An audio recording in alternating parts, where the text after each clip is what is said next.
What I tell people to do when they're training on their own, when they don't have somebody there to assist them with forced reps, which I use as more of a teaching tool than anything else, I tell them that they want to go to the point where they can't continue in good form, and when they get to that point, even if they're absolutely certain there's no way that they can move the weight, they should continue to contract against it for a few seconds. And while they're doing that, they should gradually attempt to contract harder. If after about 5 seconds or so it still doesn't move, then you don't just set the weight down. You still, depending on where you reach momentary muscle failure, if it's in the mid-range or close to the end point of the exercise, you still want to take your time lowering the weight. But by spending a few seconds after reaching that point, gradually, you don't want to shift your body around, you don't want to do anything to cheat the weight up. Again, the goal isn't to make the weight go, it's to fatigue the muscles, but to know that you've gotten to that point, it helps to gradually try to squeeze a little bit harder for a few seconds. If after a few seconds it doesn't go, it's probably not going to go. But also, by doing that on a consistent basis, I think that people learn to contract harder over time. Unfortunately, and one of the most frustrating things when talking about high-intensity training without actually being able to put somebody through a workout is that intensity of effort is very much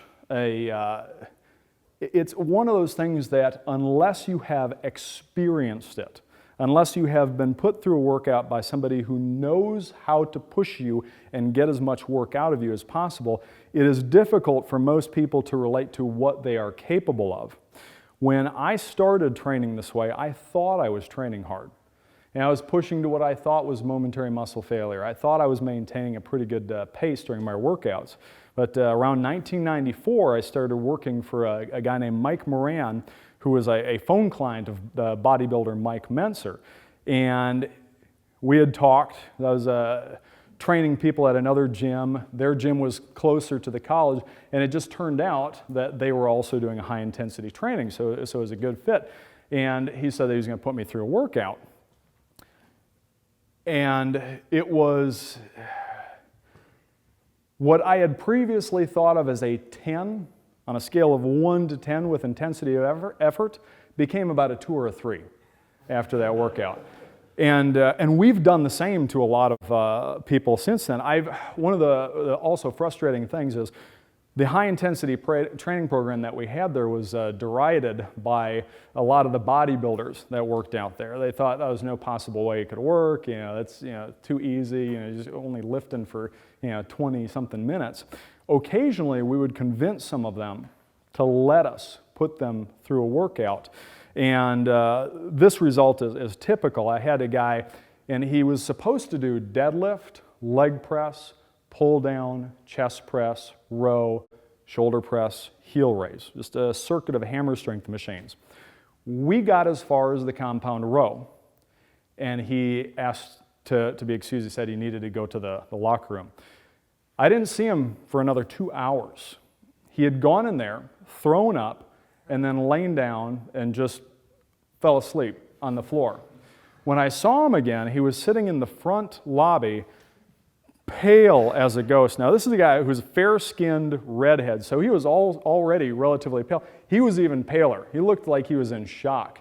And I asked him if it was okay. He said, yeah, his girlfriend was going to come pick him up to drive him home because he didn't think that he would be okay to drive.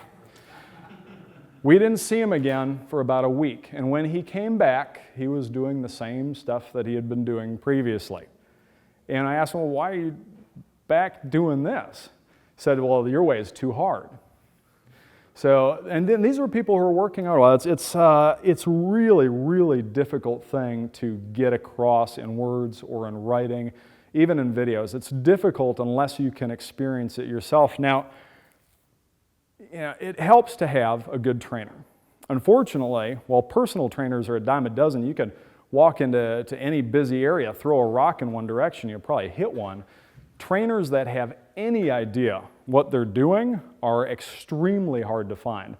You would be better off finding somebody that was equally motivated as you to improve and to partner with them during your workouts and push each other than you would going to most trainers, because most personal trainers will, at best, waste a whole lot of your time and money, and at worst, probably injure you, or at the very least, overtrain you.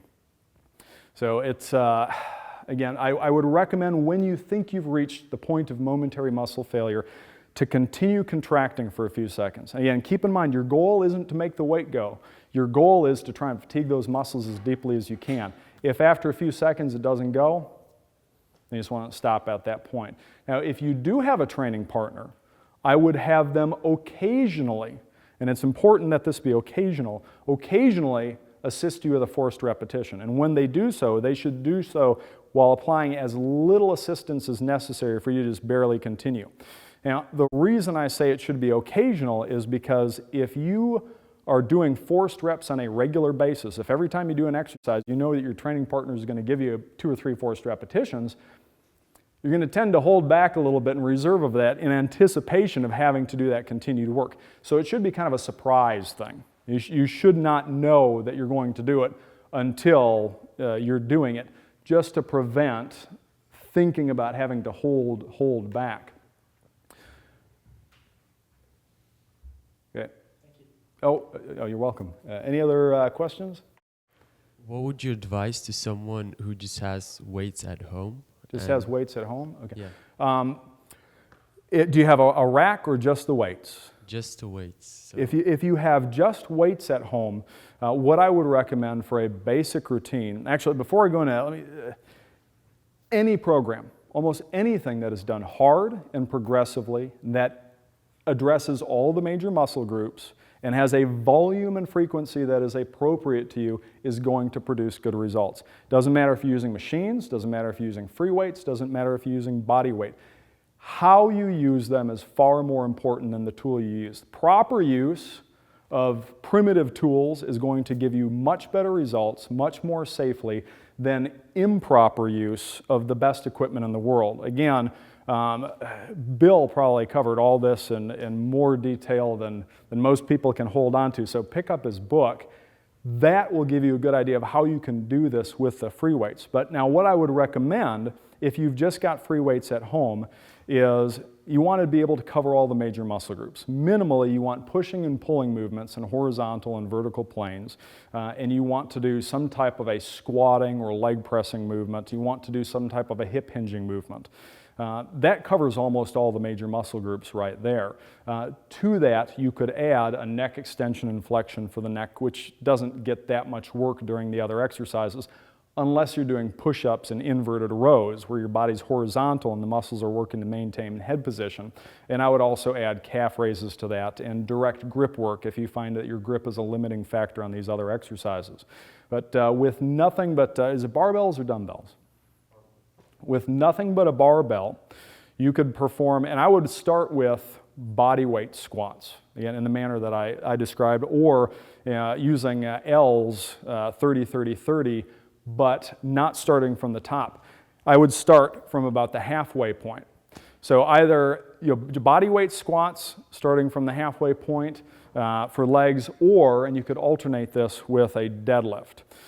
For the upper body pushing movement, do you have a bench? Okay, push-ups. And push-ups done correctly can be made as hard as you need them to be. For the arms, rowing. Now, I recommend, if you don't have something to support the chest on, doing the rows one arm at a time. If you don't have a bench, you can do a one-armed row bracing yourself on your knee. Oh, wait, you got barbells, that's right. With a barbell, I'm not as much of a fan as bent over barbell rows as dumbbell rows.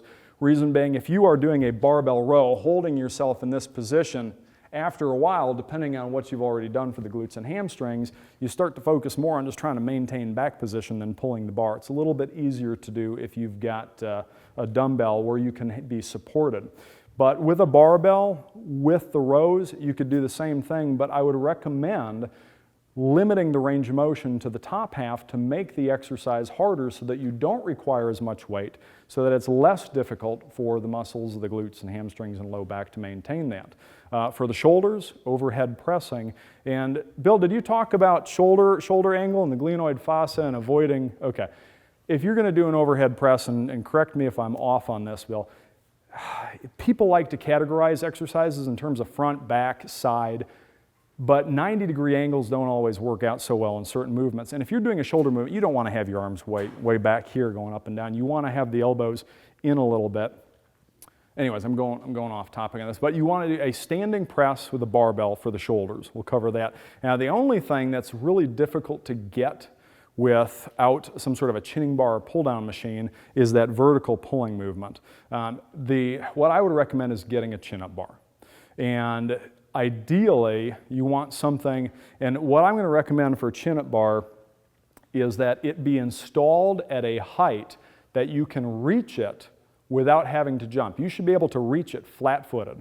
And the reason for this is, if you have to jump, you're not going to be able to grip it as precisely. You're not going to, also, as soon as you catch it, you're suddenly loading up the shoulders.